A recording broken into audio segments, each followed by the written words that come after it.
Eric ten hag রোনালদোকে জবাব দিয়েছেন এই বলে সে তো এখন সৌদি আরবে ম্যানচেস্টার থেকে বহু দূরে, সবারই নিজের মতামত থাকতে পারে। অর্থাৎ তিনি বলার চেষ্টা করছেন রোনালদো যেটা বলেছেন সেটা বলতেই পারেন, রোনালদোর নিজের মতামত দেওয়ার জায়গা আছে, কিন্তু আসলে রোনালদো কি মন্তব্য করেছিলেন যে কারণে এরিক টেন হ্যাগ মনে করিয়ে দিলেন যে রোনালদো এখন সৌদি আরবে। রোনালদো যে সৌদি আরবে গেছেন তার পেছনের প্রচ্ছন্ন কারণ ছিল এরিক টেন হ্যাগ রোনালদোর সঙ্গে ম্যানচেস্টার ইউনাইটেডে তার সম্পর্কটা একদমই ভালো যাচ্ছিল না।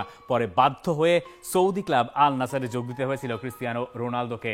এই যে এত আলোচনা, তার কারণ এই যে ক্রিস্টিয়ানো রোনালদো যা বলেছেন সেটা তিনি তার নিজের ইউটিউব চ্যানেলে, যেখানে এখন প্রচুর প্রচুর সাবস্ক্রাইবার আছে, যাদেরকে অনেকে আবার বলেন সিউবস্ক্রাইবার, সেই সাবস্ক্রাইবারদের জন্য তিনি একটা কন্টেন্ট আপলোড করেছিলেন যেখানে তার ইন্টারভিউ নিয়েছেন রিও ফার্ডিনান্ড, তার সাবেক ম্যানচেস্টার ইউনাইটেডের টিমমেট, এবং সেখানে তিনি Manchester United coach Erik ten হ্যাগের সমালোচনা করেছেন। বলেছেন ম্যানচেস্টার ইউনাইটেডের কোচ হিসেবে আপনি এটা বলতে পারেন না যে আপনি লিগ শিরোপার জন্য লড়বেন না, বলতে পারেন যে সম্ভাবনা কম, কিন্তু এটা বলতেই পারেন না যে চেষ্টাও আপনি করবেন না, চেষ্টা আপনাকে করতেই হবে। ম্যানচেস্টার ইউনাইটেডের কোচ এরিক টেন হ্যাগ গেলবার তার দলকে নিয়ে অষ্টম হয়েছিলেন এবং তারপর তিনি নিজেকে ডিফেন্ড করে গেছেন, তিনি এফএ কাপ জিতেছেন বলে। আর রোনালদো মনে করিয়ে দিচ্ছেন যে এরিক টেন হ্যাগ লিগ জেতার চেষ্টাই করেন না, তো এই ভদ্রলোক লিগ জিতবেন কি করে।